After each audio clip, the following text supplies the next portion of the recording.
Hello, we're live. Hi. We'll leave a few minutes for everyone to arrive, but we've just been catching up and working out how showing Liesbeth around this platform. Yes, we've got 120 people signed up today, so we'll give a few minutes for people to arrive. And I think we've got quite a lot of people from around the world, which is really exciting.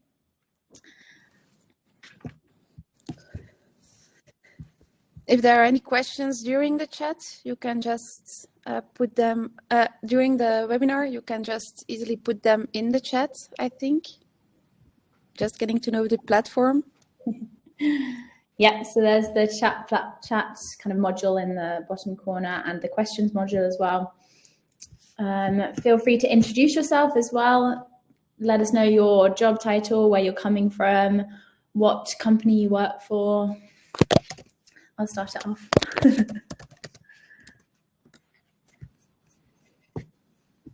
Apparently I'm called Poool Webinars.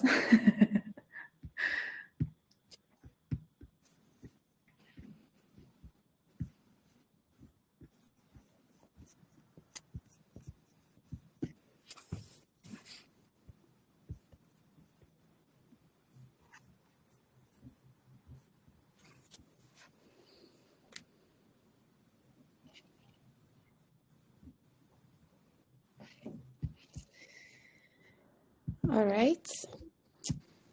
There are still people coming in.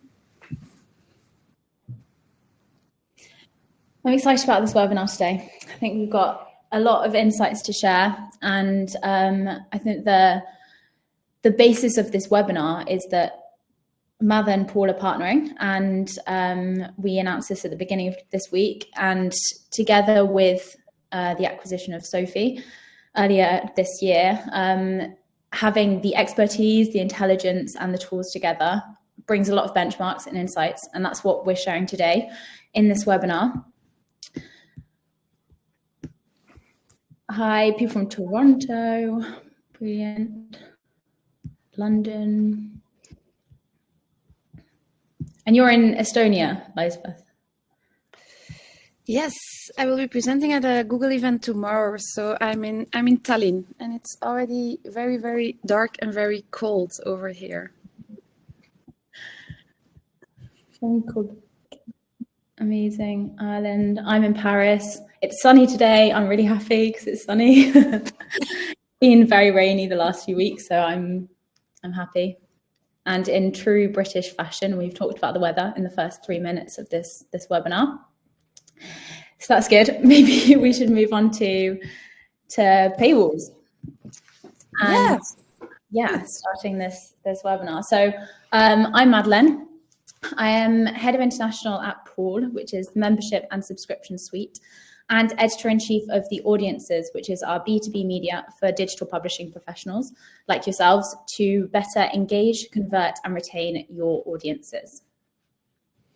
Yes, and I'm Liesbeth, so I'm the Managing Director of Mather Economics Europe. Mather Economics exists already for over 20 years, mostly in Atlanta. Here in Europe, we are only here for a year, where we are working together with publishers on 3 levels. The first one is everything that has to do with revenue analytics, pricing, and so on. The second one is everything that has to do with revenue tooling. We will talk about it, paywalls, how can we make them more intelligent and generate more revenue for the publishers. And the third pillar that we are working on is strategic consulting. So publishers, just like you, asking themselves, okay, what kind of business models should we have within this, and 3 years, how can you help us to achieve our goals? But today we are focusing on the paywall, right, Madeleine? Yes. So we've divided the webinar into 4 steps. So firstly, we'll just discuss the context, what to consider when assessing your subscription strategy. Then the next step, so evaluating your subscription funnel, so the user journey towards subscription. Then diving even deeper, how can you evaluate and optimize your paywall, a single step in the funnel. And then even deeper, dynamicity and I think I meant to put intelligence instead of dynamicity twice. So dynamicity, so too. Which is more intelligent than my mistake. So yeah, good start. And I'll pass over to you, Liesbeth, to explain the context. Yes, so when you're assessing your subscription strategy, it's really important to keep in mind, your digital maturity, because we can talk about very intelligent paywalls, but it will cost your company or a lot of money to put immediately high propensity modelings or other stuff into your paywall if you don't have any data or digital subscribers yet, and so on, because it's just a long track to go. So when at Mather we are defining the digital maturity, we have the two axes that you see here, and the first one, okay, how much digital revenue do you gather today? If you look at B2C and B2B revenue, because you have the subscription revenue, and you have of course also the ad revenue. And the other X is the digital subscriber penetration. That's, okay, if you look at your page views on a monthly basis, how much of them are read by digital subscribers. And that puts you in the different quadrants. The New York Times, of course, is best in class and should even be out of this quadrant, but just to show you. But if you look at most publishers, I put here the US median, they are still in the lagging and the gaining part. And it's the same for Europe. We have already leading publishers, mostly in the Nordics, and we have lagging publishers. You have also the differences between regional newspapers, national newspapers. So if you want to have an idea on, okay, what stage am I in, it could be interesting to do this exercise. Going one step deeper in this one is if you click, Madeleine, or can I do it myself? Yes, Yeah, I can do it. Okay. You see that we divide it in 4 phases. You have your initial launch, you have your growth phase, you have your evolution phase, and you have your mature phase. And in this mature phase, we're talking that your digital subscription revenue is more than 50% of your revenue. So that is really, those are really the pioneers in digital subscriptions, and depending in which stage you are in, and you need to see what paywall strategy and what subscription strategy you want to tackle. If you look at the latest, the more mature stage there, this is for subscription revenue. For these kind of companies, they have clearly chosen, very, very clearly, we are going to focus only on subscriptions, or that will be the most important thing. While often those that are more in the initial launch and in the rapid growth phase are struggling more with the B2B, B2C revenue trade-off. Which brings me to the next step. If you want, the question that we get a lot, and I think Madeleine is the same for you guys at Poool, is how do you need to put your meter? And do you put it at 5, for example, or do you put it at 2? Because if we put it at 5, okay, we still have a lot of reach, but if we put it at 2, maybe we won't have enough reach anymore, then we wouldn't be able to convert people. So you have that part, so newsroom versus B2C department, but also, of course, the B2B guys saying, whoa, I need inventory because otherwise I'm not able to sell enough ads, and our ad revenue will be lower. So I put here also an exercise that might be interesting for you as a publisher. What if we put the meter on 5, and what if we put the meter on 2? And then you see, okay, how many page views are at risk on a monthly basis? What does it mean for your paywall hits? What does it mean for your conversion rate? And you see then, if you look on a yearly base, the total subscribers, of course, obviously, you will see lift when the meter is on 2, not only in number of subscriber, but also on in revenue. But of course, your ad revenue is also at risk, and here you see the numbers next to it. But if you look in total net revenue, it's you see a win. And if we talk about dollar trade-off, that is basically the ratio between the subscriber the subscriber dollar revenue that you get versus the ad dollar revenue. And if you are at $1, if the result is $1, you're at the break even. Of course, it's not only that, you have also your content strategy that you need to take into account when putting your subscription strategy in place. Because, and we are going to talk a lot about funnels this coming hour. But of course, if you want to have a good subscription strategy, you need your top of the funnel that needs to be full. That needs to be you need new people to get in there. And so you're able to convert them. How we are approaching it with several publishers is that we use those 4 quadrants that you see here, and we are not looking at sections, but we are looking at the level below, and we are looking, okay, what kind of articles are really filling this top of funnel and making sure that there is enough audience in there. Then there are the type of articles that you are that you want that's called the mission journalism. So the number of articles that you are making, the type of articles that you are making to fulfill your journalistic mission. And then the third quadrant is which articles are you making that convert. This is what we are talking about today with the paywall, but also really, really important, not a topic of today, but the article that you make to retain your subscribers. Those are also very, very important. And in the fourth quadrant, we see the articles that, sometimes they convert, sometimes it's for the top of the funnel. We don't have very clear answers to that. It's important with your company or with the different departments to be aligned on those terms. If you look at mission journalism, okay, how much percentage should this be? So articles that don't necessarily convert, that don't necessarily attract new audiences, but that we need to do. Do we say that it's 30%? Is it 20%? Is it 40%? That's something that the different groups need to be aligned on. And then you can start by, so what we often do is we do the exercise with the newsroom first, and then we put the data on it to see how it matches.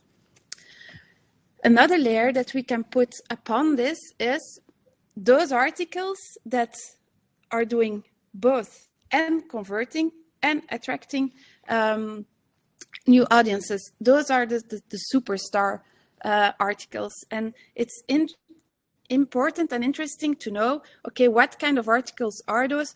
How are we able to produce more of them? And see how you can balance your different segments along the way. So you can put your paywall on the right place. Yeah, so that was the framework shared by the New Statesman group at the Audiences Festival.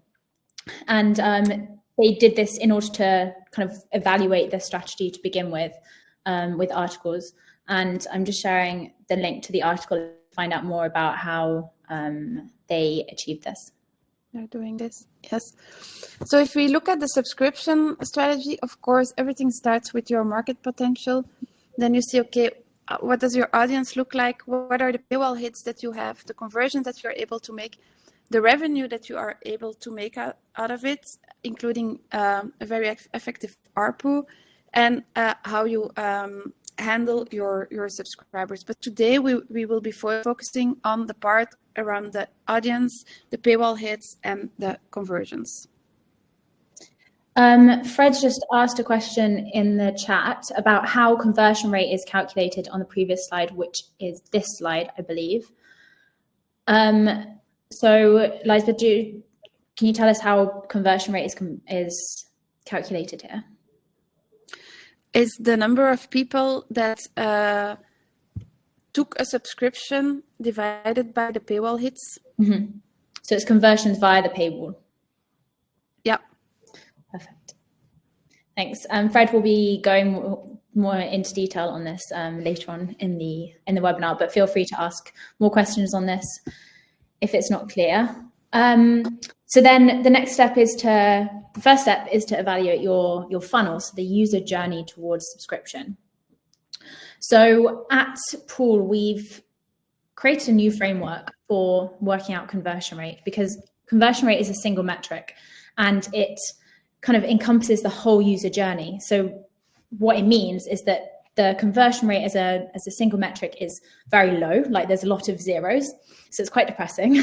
It's also really hard to compare yourself to others on the market, because there's so many factors at play. There's so many steps in the funnel. There's so many differences between publishers at each step. And it's also really hard to work out where you're losing readers, where readers are falling out of the funnel, or where you could do some optimization. And so what we've done is we've divided it into 4 KPIs, with the idea that if you increase performance at each step in the funnel, you will make incremental improvements that then the overall conversion rate will increase. So the data here is our benchmarks from our Q1 report from earlier this year. And the more recent reports are reserved for clients. But what I've done is added those green arrows to show that actually publishers are becoming more and more tough with their subscription models. So the first step is the percentage of users who are on premium content. So out of your total traffic, how many readers actually click on a premium article? And the number has increased up from 61% since the beginning of this year, meaning that either publishers are producing more premium content or they're increasing the visibility of those premium articles. The second KPI is how many users see the paywall out of the users who click on this premium article. And you'll be surprised, well, I mean, only 52% of audiences see the paywall, which is quite shocking. So even a reader who's on a premium article where they have the potential of seeing the paywall never scroll down further enough, or advertising loads beforehand, or they don't see the need to scroll down in order to be blocked. The percentage of users who click on the paywall is the next KPI. This is stayed pretty similar. And then the percentage of users who convert via the paywall, which has increased. And this is likely due to the fact that changes and optimizations have been made to other steps in the funnel. So now we're going to work through them one by one. So the first step, obviously, percentage of traffic on premium content. And one thing that I'd really highlight here is that it's not about producing more content, more premium content, but making it more visible. So putting it on the homepage, including it in newsletters, on your social media, recommending it as personalized content and within other articles. So the idea is that you're recirculating, you're integrating premium content into your recirculation techniques. And note that there's a wide variety. So you can of range here. So you can start off quite low if you're just launching your model, and some go up to pretty high, near to 97 or 100% if they've got a hard paywall model rather than a premium strategy. Then the paywall visibility rate. So out of the total number of users who arrive on a premium content, how many actually see the paywall? And an example here is that on this publisher's app, you actually have to scroll pretty far down the article in order to see the paywall. So I have to be engaged enough in order to want to read further than this paywall. So a good thing to do is to test moving this paywall up a bit, or having different paywalls for mobile devices where obviously the screen is bigger and you can see more content. And we can't even see the whole paywall on a single scroll here. So Elle Magazine, for instance, increased their paywall. They blocked 10% more of their content, or they tested blocking 10% more of their content. And they saw an increase in this metric, the paywall visibility rate, and also an increase in the following metrics, so the click-through rate. And I think the important thing to highlight here that both Mather and Poool data proves is that there's a correlation between the number of paywall hits, the number of paywalls seen by a reader, and the conversion rate. So this is data from just one publisher who worked on increasing the total percentage of traffic who saw the paywall. And naturally, because of that, their conversion rate also increased. And Mather have some data on this as well. I don't know whether you have anything to add, Liesbeth. No, go ahead. So there's obviously like an optimal point here. And I think the takeaway here is that there are too many paywall hits you can get where conversion rates go down. And if I go back to this percentage of traffic on premium content, so this is the percentage of users who have the possibility of seeing the wall. The averages here is 50 to 80%. Whereas in 2020, when we did a similar benchmark report, this number was 40 to 60% as the benchmark average. So whilst in 2020 would recommend having that lower testing within that lower average, now I think it's more accepted by readers to be able to increase the number of premium articles and increase the visibility of your paywall. We're more used to it. Do you think COVID played a role in that, Madeline? I think it changed the mentality of readers. I think on a very kind of data side, obviously we had more subscribers, more digital subscribers, but I think it proved the value of digital subscription and proved it as a viable, sustainable model for publishers who were kind of forced to advance in their digital transformation. And so it proved that it can work, and that readers can increase their propensity to subscribe and will convert in order to support publishers as well. Don't know whether you have anything to add. Yeah, I agree. I think that there is some that it stretched all publishers, and it gave us the view that, or the insights that if your content is really valuable enough, that you're able to convert. And of course, COVID, it's something that won't happen, I hope so, every year, but I think it's the job of all of us to find, okay, what are those pieces of content that we it's a great story. It shows us that there is hope, and that we are able to also grow digitally with valuable content. Mm-hmm. And on the other side, I think it also allowed publishers to try more, to tighten the meter more, to really understand the behavior of the paywall hits and so on. Yeah, and realize that we can do this. I think part of digital transformation and moving from print to digital subscriptions has made us realize that we can suddenly track reader interests and have all this amazing data, and that it can be beneficial for revenues as well as for understanding audiences. Absolutely. So this slide is based off a LinkedIn post that I did after a one-info event in Singapore, where Nikkei publication said that they tested how many articles to offer for free after registering, and they moved from, I think, 5 or 10 to 1, and they had an incredible increase in conversion rates. And that shows that you should be testing the number of articles offered for free and perhaps reducing it to fewer than you might think, but also that you shouldn't just copy this strategy, that you should test your own ideas and base that off your own data and your own user feedback. But how do you know? How do you get started with this? So quite a lot of people replied, which was a really interesting discussion. Average pages viewed per month per user is a great metric to measure, and you can do that based on audience segments as well. So how many pages are your most engaged users viewing versus your more volatile users who maybe only visit once a month? Then the traffic on premium content, and I think Liesbeth, you added that you can do this based on content type. Yeah, if you look at underserved types of articles, for example, I think the user needs framework from Dmitry Shishkin is very interesting, because sometimes publishers tend to, and especially, for example, if we look back at COVID times, to do updates and update me, and you get a lot of conversions and so on out of it. But there are also the other needs where you're also able to convert. And if you want to maximize your paywall hits and your conversions, I think the or in my belief, this framework is very helpful because it covers the needs, and it starts from the user itself and not from what do we think is important to write about. Definitely. And the image at the bottom here and the text is from that same article that I just shared.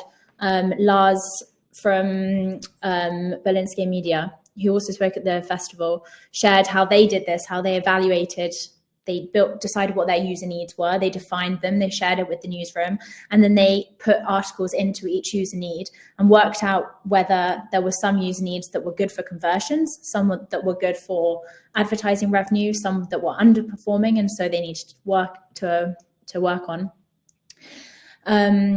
So then this is a made up graph because he couldn't share the real data, but he saw a correlation between their work. And then paywall hit rate. So how many paywalls are actually seen and the visibility of your paywall. I see a question, by premium content, do you mean anything behind a paywall? Yes. So this depends on your subscription model, your paywall model. So if you've got a freemium model, then content is divided into free and premium. So premium is blocked by a paywall and free is completely open, or potentially blocked by a registration wall or a newsletter wall that's just a soft conversion and it's no money is given.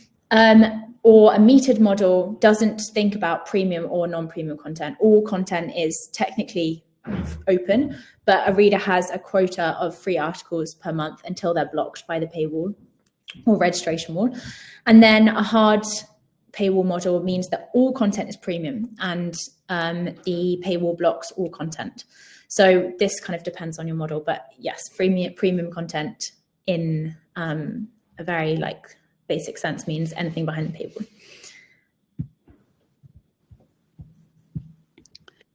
All right. When I get the question, how many articles should you put behind the paywall, or where do you put your meter? Yeah, I always want to show this graph because it really depends on your users, their behavior, and so on. That's why, the first steps to an intelligent paywall are, of course, putting some segmentations and to see, okay, if it's, for example, for new people, okay, the best place for this publisher here in this case was at 2. If you see low engagements and a very low propensity to subscribe, but those are coming back, okay, it might be 5 the right place to put your meter, that they only see it after 5 articles, and so you are able to monetize them on ad revenue, and you can show them a lot of ads that are personalized, that instead of frustrating them with a paywall, for example. And if you see, for example, at the right, the very high engaged people, okay, you put it after 1 article. Using those segments really allows you to balance B2B and B2C revenue very, very good, but you are also, taking your audience into account and not taking as one size fits all for everyone. And you're able to personalize the user journey as well. So I don't have one number to say, okay, you should put after it's 2 articles, for example. It depends from publisher, but it depends most from your news, but it mostly depends on your audiences. Yeah, I say this every time, but conversion is all about balancing frustration and engagement, and audiences have different levels of engagement. So naturally, you're never going to find perfect balance for every reader with just a single model, unfortunately. It would be too easy. I know. But going back to kind of a more simple model than dynamicity is registration.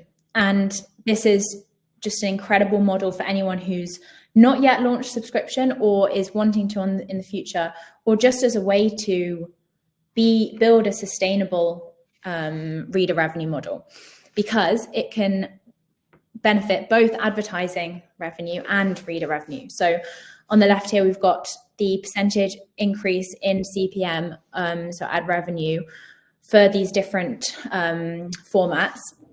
thanks to a reader creating a free account. So that's what we mean by registration. It's when someone logs into your site, they create a free account, you get to collect their first party data, you can log their visit. So every time they visit you, whether it's on web, mobile, app, whatever, you know what they're doing, you can see their interests, you can personalize their user journey, and they often have higher levels of engagement because they're likely signed up to your newsletter, coming back more frequently to read more content.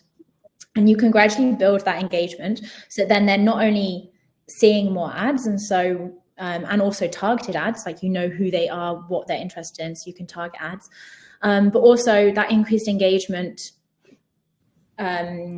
balances out the frustration of a paywall, and it will mean that they'll be more likely to convert in the future. So on the right, we've got data from a publisher who saw a significantly higher propensity to subscribe amongst free members compared to anonymous users. So they're volatiles, occasionals, regulars, and fans.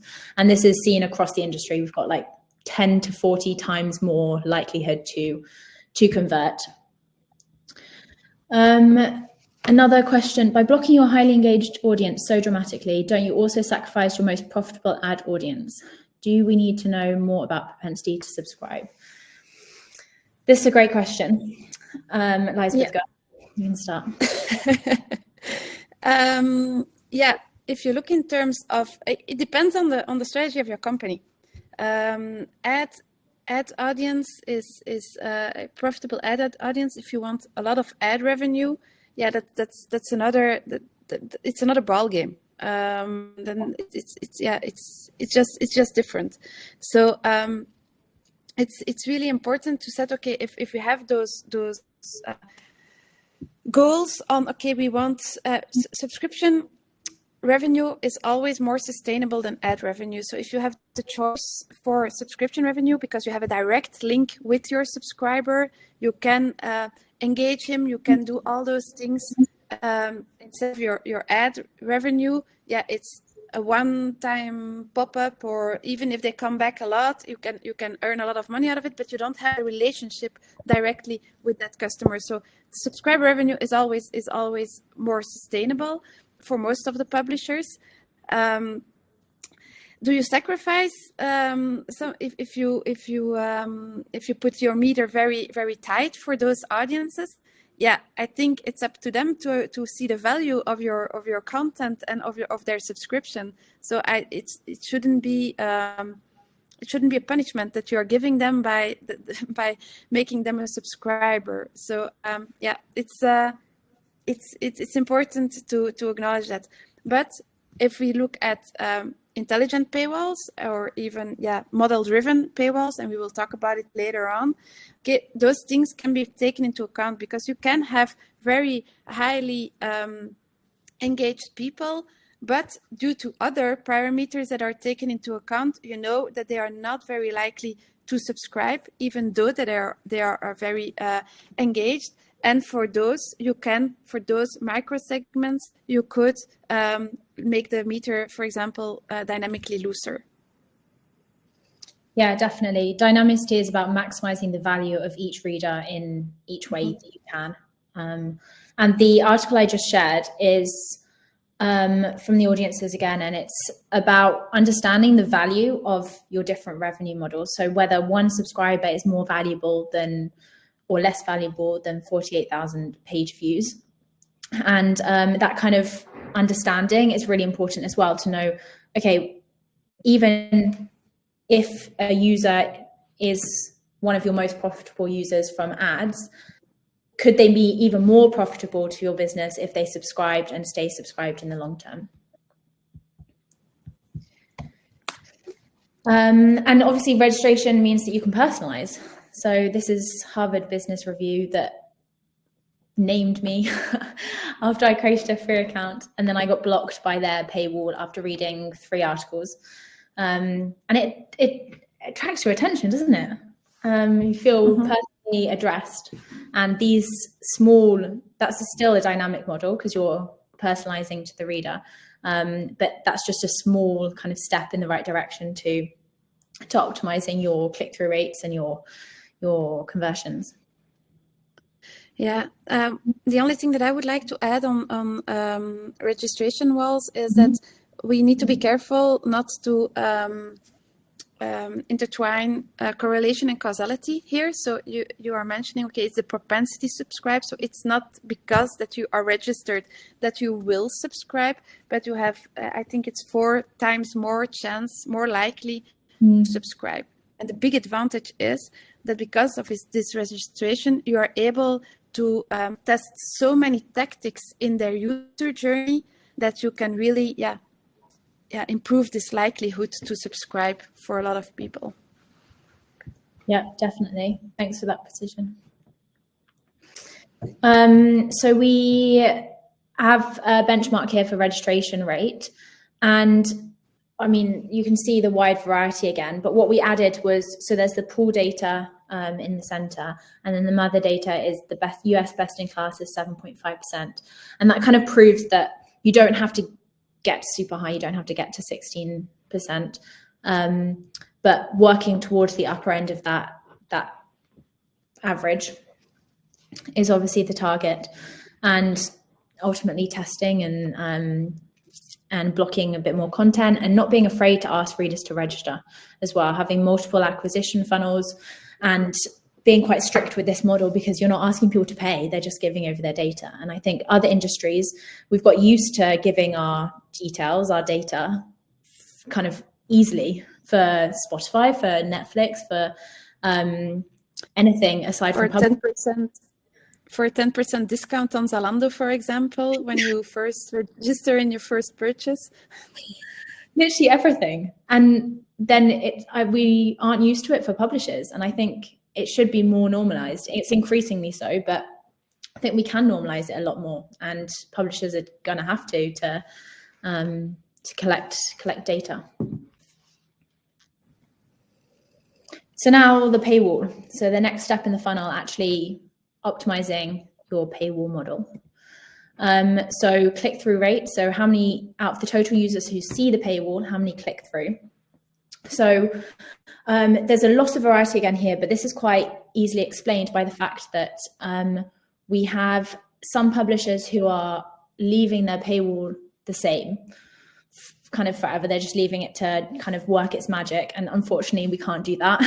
It's not going to continuously optimize your conversion rates, your click-through rates. So publishers who are continuously A/B testing, who are changing their paywall design and messaging based on Christmas. We've got Black Friday this week. I just shared a Black Friday benchmark, paywalling benchmark on the audiences to inspire your model, just changing the color. We always see a peak in conversion rates. I think I put it on the next page, actually. Oh no, but this is a good example as well. From Elle, he just tested adding special offer, then special offer or last chance to make the most of this special offer. And each time they saw an increase in conversion rates. So that just shows how little changes can have a big impact. And conversion rate, obviously the final metric. And we see a lot of variety in conversion rates across the world. And Liesbeth and I were talking about this before because we had some US data as well. And we decided to just share this one because this is more European. But we see a lot of variety across the world as different countries, different cultures are reacting differently to paywalls and having a different level of maturity. And both in the users, their likelihood to subscribe, their readiness to pay for content, and in the publishers, their maturity in developing a digital subscription model. And this is a question that someone asked me after seeing this, and we kind of investigated and discussed. And the reason that they are perhaps lower than you might expect is that more than 90% of your users are anonymous. So like we saw before with this graph, then these first 4 audience segments, volatiles, occasionals, regulars, and fans, they're anonymous. And so they're less engaged, they have a lower propensity to subscribe, and only a few readers are registered members and have a higher propensity to subscribe. So the level of the conversion rate is overall for all audiences. So perhaps a good idea would be to segment your readers and work out conversion rates for each of your different segments, and then compare that to market averages. Yeah. Are those conversion rates based on web conversions or app Play Store? These are web conversions. I say web, they're web. So that could be mobile, but web, mobile web, or desktop web, but not app. And that's a great question, because we've seen that conversion rates on mobile, so on app, are significantly lower, but engagement is a lot higher, and there's a lot more users, increasingly more users on app and mobiles. So apps are a great way to increase engagement, and then maybe move readers to desktop in order to convert them, because kind of the context of apps and mobiles is often that we're on the move, or we're not kind of ready to commit to paying for a subscription every month. That's what we've seen so far, and kind of our view on things. So how can you... There are a few other questions, Madeline, in the chat. I keep clicking on the wrong... not in the chat, on the questions. Are we familiar with any tests that were run on live blogs? Any publishers that experimented with putting any of the live content behind a registration or a paywall? Generally, live blogs are for free, unless, Madeline, that you have some examples where you have seen it. No, but registration walls. I've seen a registration wall. Exactly, a registration wall, and we see with the dynamic paywalls and the intelligent paywalls that we have, we see that sometimes the models choose articles that are in a live blog. So I think there is opportunity, but I think that there is not have been enough testing about it. So it's a real good question, how to handle that. Yeah, and I think there's another. Think of comments as well. We've just partnered with Veer4 as well, who do comment sections and building community and everything and engagement. And they have a lot of clients that are using registration walls to block comments or block after the first 2 comments. I think this is a great way in order to kind of catch a reader in and then ask them to create an account in order to contribute or see more comments. And I think live blogs are incredibly valuable engagement strategy, and that using registration as a way to further increase that engagement and collect value from that engagement as well, to turn that engagement into a slight frustration and then more engagement in the future and revenue. And also to catch new readers, I think, depending on the event that is being live blogged. Yeah.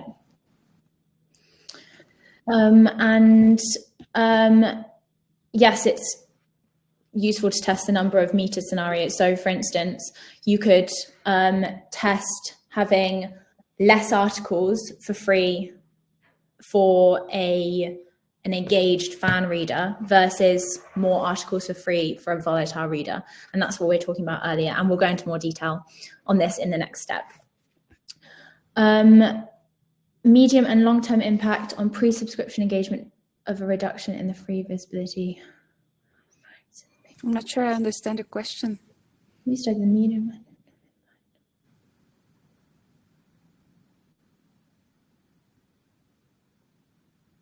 That's a great, yeah. So basically, have we seen a long-term impact? So on the subscription, on subscriber engagement, if we have more free articles or more premium articles? I think there's 2 things at play here. The perceived value of subscription for subscribers. So one strategy that I think a Nordic publisher put in place was that they marked, instead of marking premium articles for free users, they marked premium articles for subscribers to show what they had access to. So that showed the perceived value. So if you can see that you've got lots of premium articles that as a subscriber, you've now got access to, there's a higher perceived value of subscription. And so you're more likely to say subscribed.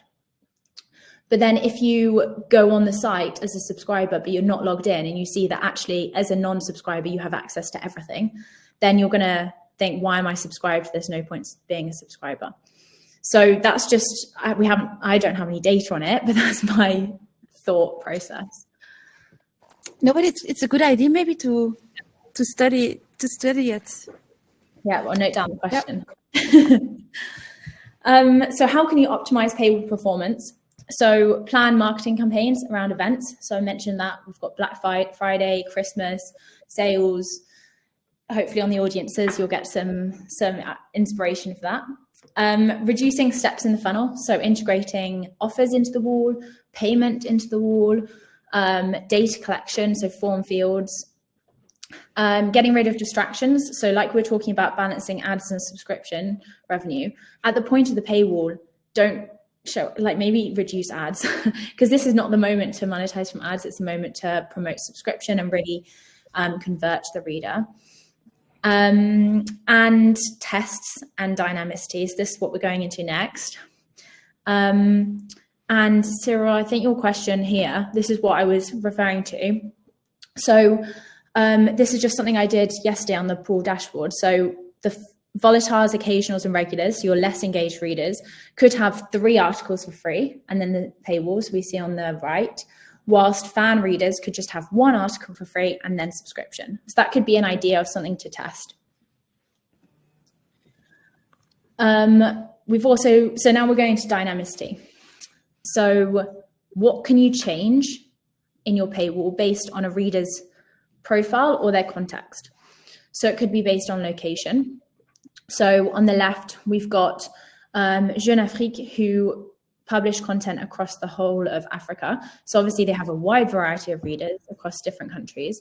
And what they've done is they've just changed the value proposition title based on the country. So this is people in the Democratic Republic of Congo, RDC. And this small change, this small personalization based on a audience segment led to a 135% increase in clicks. And the other example is for Swiss readers. So we've got Friends of Switzerland at the beginning of their title. Then the user status. So by this, I mean whether they've subscribed before, whether they're a print subscriber, whether they started the process before and didn't finish it. So on the left, we've got a paywall dedicated to print subscribers versus their normal paywall on the left. And then on the example on the right, we've got finish your subscription in just a click and be able to access all of our articles. So this is for readers that started the subscription process but didn't finish. So they're very engaged, they're very likely to subscribe, but you just need that extra thing to convert them. And they're highlighting the low cost, they're highlighting that it's only 1 click and that it gives you a lot of value. You get access to all articles. I think half the creators of these paywalls are in this webinar, so congrats, guys. And this is your example. Yes, if you look at content consumption, it's also very easy. If you look at, okay, what if people consumed a lot of sport articles or so, you can test again to see, okay, would it be helpful to create a more topic-related subscription offer, for example. And so we did the test here, and we see that the generic one had a 0.26% conversion rate, and the one on for sports, if I'm not mistaken, has a conversion of 0.38%. So those are nice examples to show that the behavior and the content that they are reading also helps to convert them. And we talked about putting like a joke about A/B testing, but I Googled A/B testing jokes and this is what came up. You want to hear an A/B testing joke? Every time I make an A/B testing joke, I feel the urge to make a second joke with slightly different wording to see which is funnier.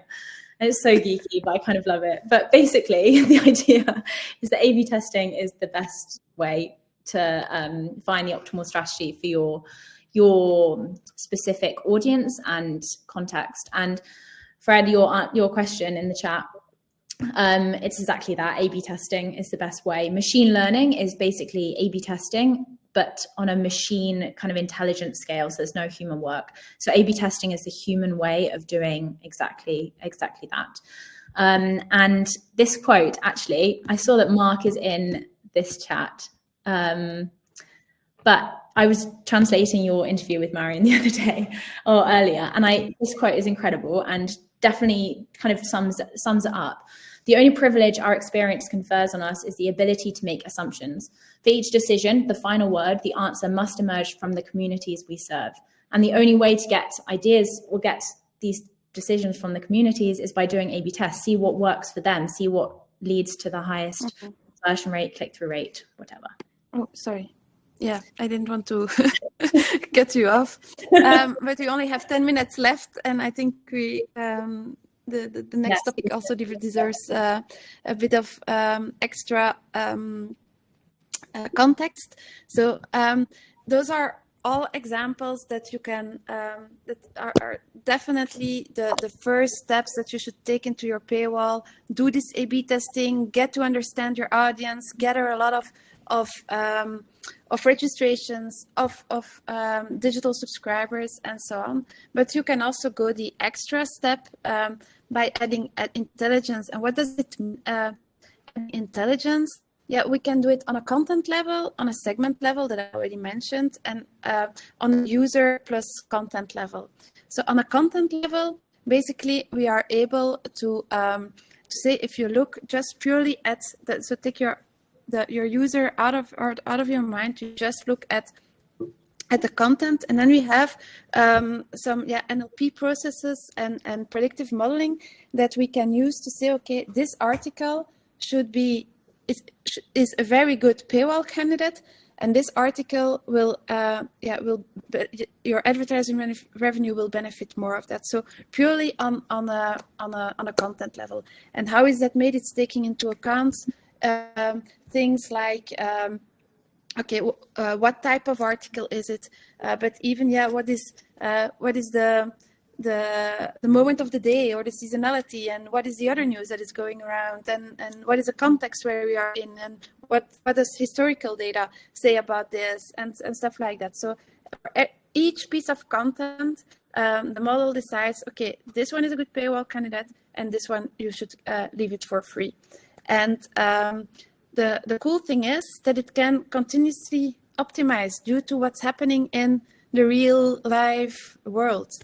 Imagine that you had an article that converted greatly. So it was a very good paywall candidate in the morning, but in the afternoon something happens and all the attention goes to other stuff. Okay, maybe it's not interesting to put it after the paywall anymore. So all this interaction, taking into account all the behaviors of the readers, it's cool to be able to do that. That's just only on a content level. Another step is on a segment level, and that's what we showed earlier.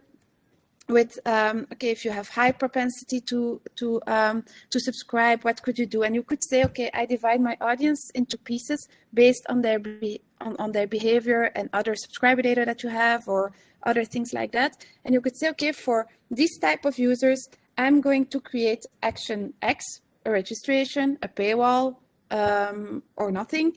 And if they are going to in a subscription journey, okay, I'm going to do it with this offer, with this pricing, with this how long the agreement will take, and so on. So that's on a segment level.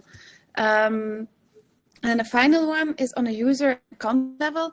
That is basically looking at every reader, saying, okay, this reader, he is highly engaged, to take the example of before, but we know because of parameters XYZ that he is absolutely not likely to convert. Okay, we are going to give him these articles for free, or we are going to give him a registration wall, or he gets immediately the paywall, or we give him a paywall, and then and if he doesn't take it, okay, we leave him alone for a few days or a few weeks, and he gets everything for free. So those are the things that are possible with this by adding intelligence to your paywalls. So basically, you are turning your paywall into revenue wall. And this is, for example, what I talked about. If you work segment level and you say, okay, for those people that have a low propensity to buy, when they encounter the paywall, I will do maybe a more interesting offer than for one that is that I know that is more likely to subscribe, or the other way around. It depends on your strategy. Yeah, also on behavior, for example, you know that that it's a highly engaged person, and you know that he reads a lot of crime and cold cases and stuff like that. You can personalize your paywall to that, to say, okay, we cover everything on the crime scene, everything that has happened. Yeah, the chance to convert is absolutely higher. You see the numbers here. But also on, okay, what we explained earlier, it doesn't have to be a paywall immediately. It can also be a registration wall. And putting this registration wall up front is really, or at least offering it enough with the right benefits that people see. And of course, your content will always be the most important benefit. It allows you to understand them, and any other dynamic paywalling or intelligent paywalling that you will do will rely on the data that you capture of this first-party data. So that's really important. This is the example from the segments. Okay, if we would do just baseline-wise, what are the conversion ratios if we wouldn't have made it more, didn't use the intelligent paywall? You can see here the numbers, and yeah, you see an incremental revenue of and a revenue growth of 54%. So I think it's worth considering. Another example, yeah, I'm going through it quickly. You receive the presentation afterwards. Another one is about tightening the paywall, where you see that Group B receives a meter of 3, and the others received a meter of 5, and where you also see the growth in monthly conversions. And then, yeah, this is the dynamic paywall, so the content and users, where we saw at Advanced Local, a publisher in the US, that there was a 45% lift in subscription conversions. And that was because it created the optimal mix between ad revenue, subscription revenue, and registrations. And at least as cool is that there were, thanks to the model, they uncovered stories or content or types of content that editors didn't expect that they would be able to convert on those, or that they would generate subscriptions. All right, Madeline, I went through it as quickly as I could. Are you going to explain on our partnership for the rest? Yeah, and I think we have a few questions as well that come in, and feel free to send over your questions. And I've also added in the chat, if anyone has to leave, then please feel free to email either of us with additional questions or for more info. But yes, so we're partnering, which is very exciting. And the 3 companies together, well, 2 with the acquisition of means that together we have the expertise, intelligence, and tools. So please feel free to email us if you have any more questions about this partnership. And hopefully this webinar is a bit of what we can achieve with this. Liesbeth,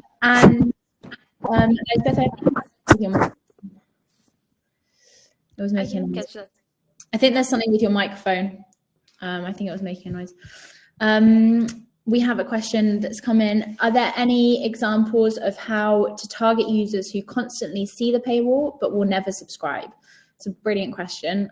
Technically, they're highly likely to subscribe, but they never action it. That's right. Yeah, what I would do in that case is also find other ways to reach them, because probably they are already registered. So you can maybe send them an email with a special offer, for example, or introduce them to newsletters. if they are not going to subscribe or not subscribing, you need to push on engagement and see how much page views you can get out of them, and to have it on avenue then. Yeah, I definitely say register them if you haven't already, or if you don't have a registration strategy. But what's really interesting to find out is why. Why are they not subscribing? Why are they not converting? And I know it's a lot easier said than done. I mean, if you can collect data or ask them a question on why they haven't subscribed yet, there are things called survey walls that you can do, that publishers have done with Poool, where you ask a reader after how X many paywall hits, why are you not subscribed yet? Is it because of cost? Is it because of lack of value? They don't see the value in your publication, or perhaps an external reason, another reason. And if you can understand that, you can better understand what the next step could be. Because if it's about price, you can find a lower offer for them, or maybe do a deal for a year. And once they're subscribed for a year, they'll hopefully get engaged enough in order to want to stay. It's a lot easier to retain than it is to convert in the first place. If it's about lack of value, then maybe that's a good audience feedback in order to kind of work on your product. And that's something to investigate further amongst other users. But I think that why is really important, and it's the same with unsubscription as well. Why is someone unsubscribing? And then that can inform your decision making and your reactions and your next steps to overcome this problem. Yeah, I think you can also look at it like e-commerce sites are doing with abandoned baskets. They are also asking, yeah, why didn't you purchase it? And I think those are learnings that we can, and I think it's perfectly possible with Poool to create this journey for those people, and to see, okay, what comes out of it, and act upon it. And probably there will ever be some kind of segments that you will never be able to subscribe. Yeah. That's just a fact. So focus on those that you are able to subscribe. Yeah, like the example earlier was a segment for users who'd abandoned the basket, like you were saying. And it was further asking them to subscribe. But maybe if they did it again and they abandoned it again, or they didn't click through, then the next step could be, okay, why? Is it because of price? Is it because of another reason? Has anyone else got any questions? Feel free to fire them over. But thank you so much, everyone, for joining. Thanks for your very interesting questions throughout. I feel like that's going to inspire some content on the audiences. Thanks, Fred, for all your questions. And talking about that, I think it's for us, it's very valuable to hear what's really what are the questions within the market, and where are things that we can help you guys with. So if you have interesting topics for us to investigate, to put data together, to benchmark, to provide insights on, just send over those topics. I think one of our missions is also to help our not only our customers, but the whole publishing industry all together. So if we can be of any help, just shoot. And yes, so I'm going to send over an email in a minute after the webinar to send over the deck and the recording. You can rewatch this. And you've also got our emails, our LinkedIn. I think there's another slide with some links that I don't think work. So that's really useful. Don't think you can click on the links here. But you know our email address, and please find us on LinkedIn and ask any questions, or sign up to our newsletters and everything. And thank you so much for coming, and hopefully see you at our next webinar. This is the first of many, and hopefully some benchmark reports with shared benchmarks from both of our customers, which is amazing, very exciting. Absolutely. Thank you very much, guys. Talk to you soon. Have a good evening, afternoon, wherever you are in the world.